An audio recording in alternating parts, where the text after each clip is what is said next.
Buster అండి. ఎలా ఉంది? నేను అవన్నీ చెప్పాను ఒకటి చెప్తా. ఇంటర్వ్యూలకు ముందు నా చైతన్య గారిని జైల్లో బట్టలు లేకుండా చూపిస్తారు.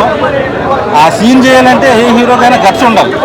స్టార్ హీరో ఆ సీన్ చేశాడంటే ఆ ఒక్క సీన్కి నాగ చైతన్యకి హ్యాట్సాప్ చెప్తారు. లవ్ స్టోరీ బ్యాక్ డ్రాప్ లో చాలా సినిమాలు తీశారు కదా నాగ చైతన్య, మరి దీంట్లో మీకు ఏమైనా డిఫరెన్స్ కనిపించిందా? డిఫరెంట్ కనిపించింది. ఒక లవ్ స్టోరీలో ఒక అనుకోకుండా హీరో సముద్రంలోకి వెళ్ళి పాకిస్తాన్కి వెళ్ళిపోతాడు. సో తను ఇండియాకి తీసుకురావడం మెయిన్ ఈ సినిమా థీమ్. అలాంటివి చాలా స్టోరీస్ వచ్చాయి కదా ఇండియా, కొంచెం డిఫరెంట్ గా చూపించాడు. ఇప్పిన టైప్ లో సముద్రం ఆ పడవలు అవి కనిపిస్తాయి కానీ చాలా డిఫరెంట్ గా ఉంది. చాలా రోజుల నుంచి నాగ చైతన్య క్రాఫ్ట్స్ వచ్చి ఒప్పుకోవాలి. ఈ సినిమాతో వడ్డీతో సహా మొత్తం తిరిగి తీసేసుకున్నాం నాగ చైతన్య. జైల్లో పాకిస్తాన్ వాళ్ళు వచ్చిపోస్తారు కదా, మనం వందే మాత్రం. అవునవును. అక్కడ ఇండియన్స్ అన్న వాళ్ళకి ఒక్కొక్కరికి రోమాలు లెక్క పడుతాయి.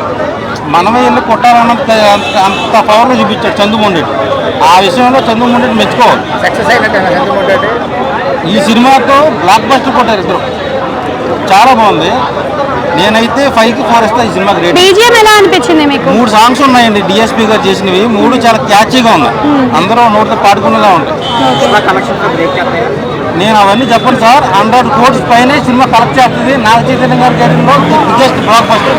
అంటే నాగ చైతన్య కెరీర్ కి ఇది మంచి హిట్ పడుతుంది అంటారా? అక్కినేని అభిమానులందరూ కూడా కాలర్ ఎగరేసుకుని మా అక్కినేని ఫ్యామిలీ సినిమా అని చెప్పుకుంటారు.